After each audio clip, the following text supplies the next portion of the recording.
To make the cherries, first we need translucent polymer clay in red.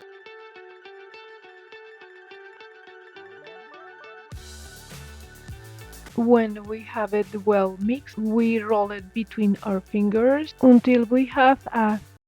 But wait a moment, I need to show you what is gonna happen when we finally finish this miniature. So everything that we are going to do, as you can see, is gonna look super duper cute.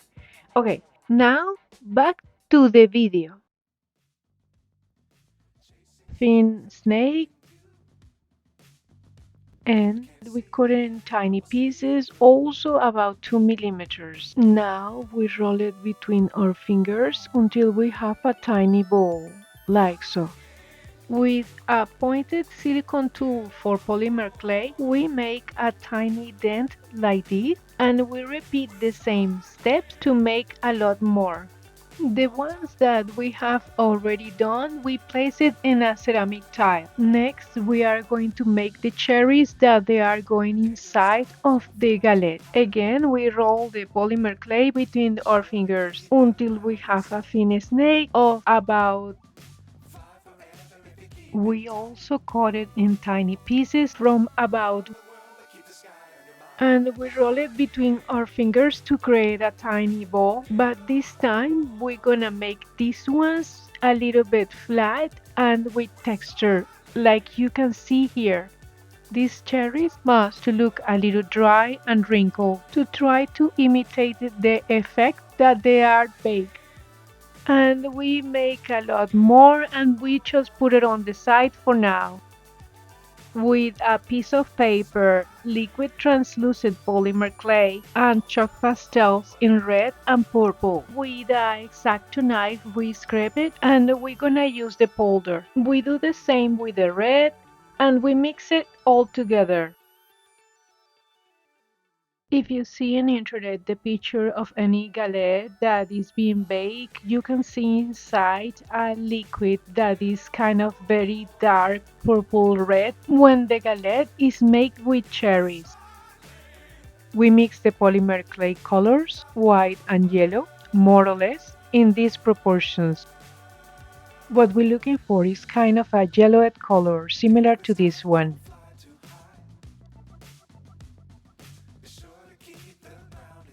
After making a circular shape, we flat it between our fingers, like so. I feel like I'm doing a mini pizza. If you do it like this, it's gonna make easier the next step.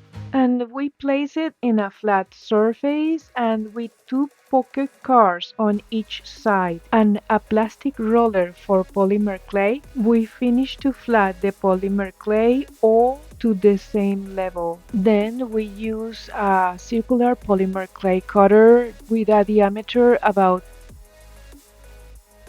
Careful how to do the separation because can be deformed very easy. What we do next is a superficial mark over the polymer clay using the back of a circular cutter with a diameter about...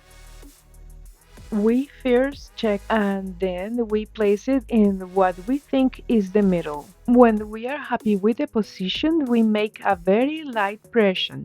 As I said before, we only want to make a mark, like so.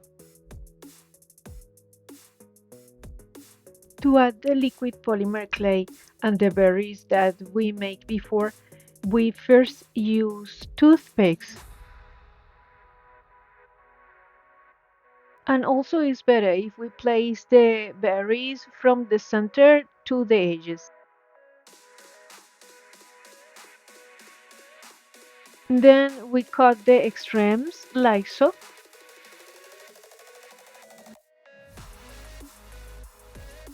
We do a small cut around the circle that we marked before and we fold it like this.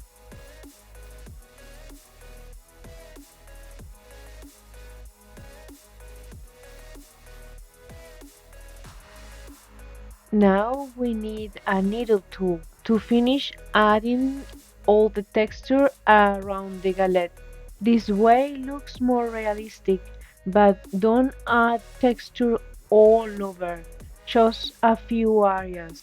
When we finish, we place it inside the freezer for like 15 minutes or more. And then when we get it out, it's gonna be easier to cut the pieces. Then we can bake it. To make the ice cream, I am taking a tiny bowl of yellow. Compare the bowl with the rest of the miniature. It can't be too small or too big. Place the polymer clay over a tiny ceramic tile and create a oval form. With a dental tool or any tool similar to this one, we can flat the edges like this.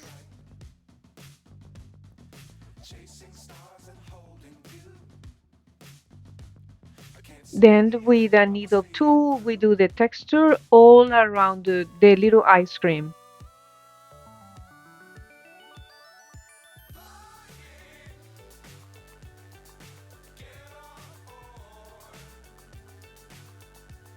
To glue the ice cream to the galette, I am using liquid polymer clay, dry transparent.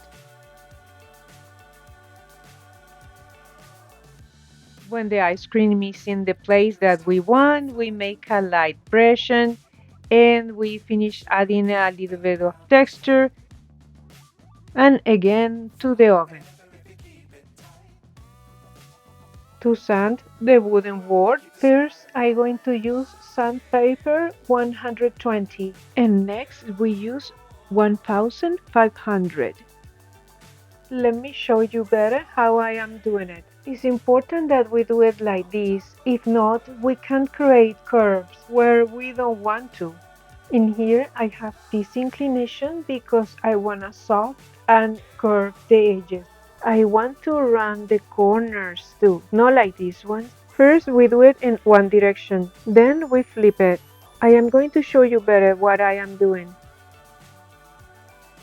Now to finish sanding the wooden board, we use 1500 grain to soft any sharp area that we forgot before.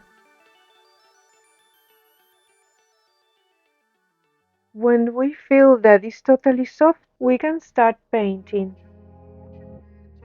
To paint it, I choose light gray and light apple green. I want to do lines with these two colors, so I am using blue tape to guide me better to make good divisions between colors. Probably we have to paint 2 or 3 layers with each color, just go layer by layer and let it dry. My acrylic paint it was drying, so I put everything in a plastic container. And just before the acrylic paint it is completely dry, we take off the tape. This way is more defined the line between colors. Now we can use the acrylic paint light gray.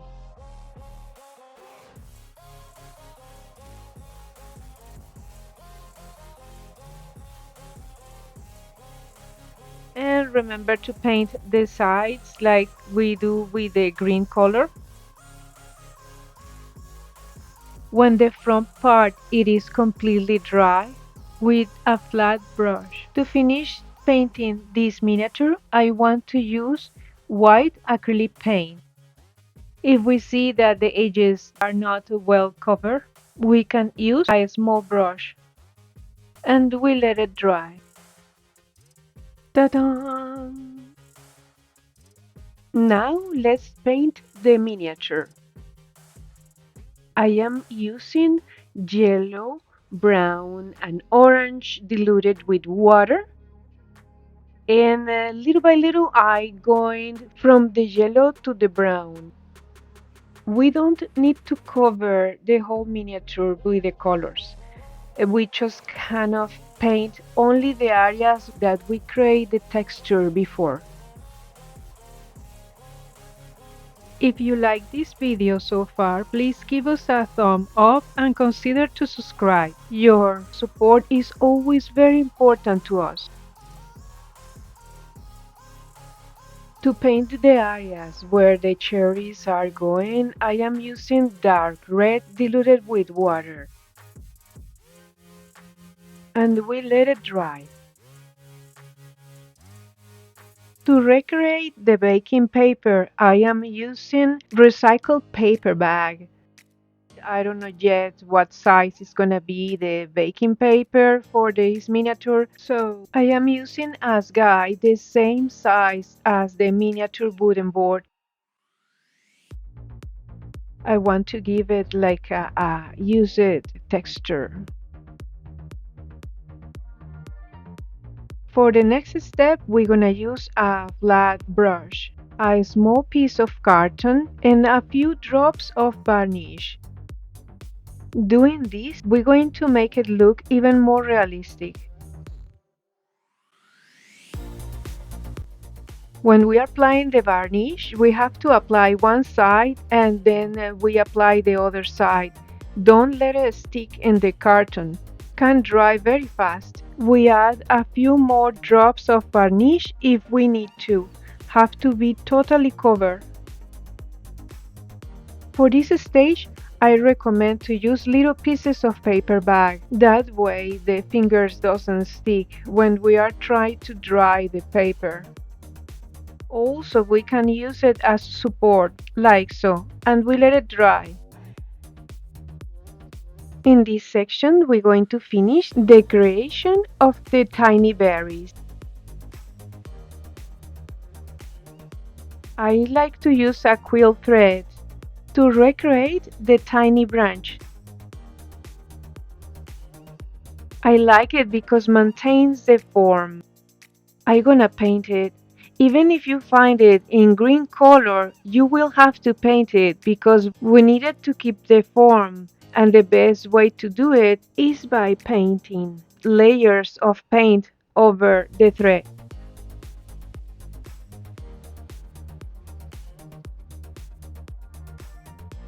Now you can see that's still straight. We cut it in tiny pieces, like so.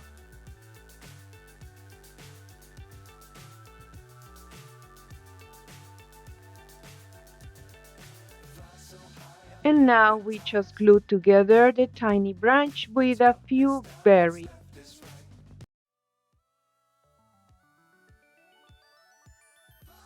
And we let it dry.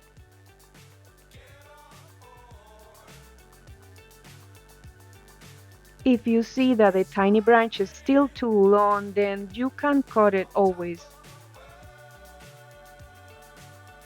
We have all the miniature pieces ready to glue all together for the final display. Before we add the glue, I recommend you to find the right position for the miniature. This way, when you add the glue, you know what is the best place for everything. Using a toothpick when you are adding the glue helps you to have more control of the amount of glue that you want to add. Remember, they are tiny pieces.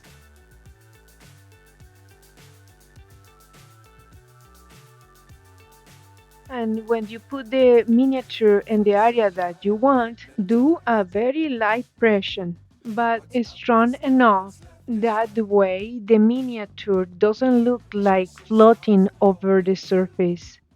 And after we let it dry, we can add varnish, and everything is even more protected from the dust. Thank you so much for watching. I hope in any way this tutorial is very useful for you. If you like this video, please give us a thumb up and consider to subscribe. That way we can create more and better videos for you.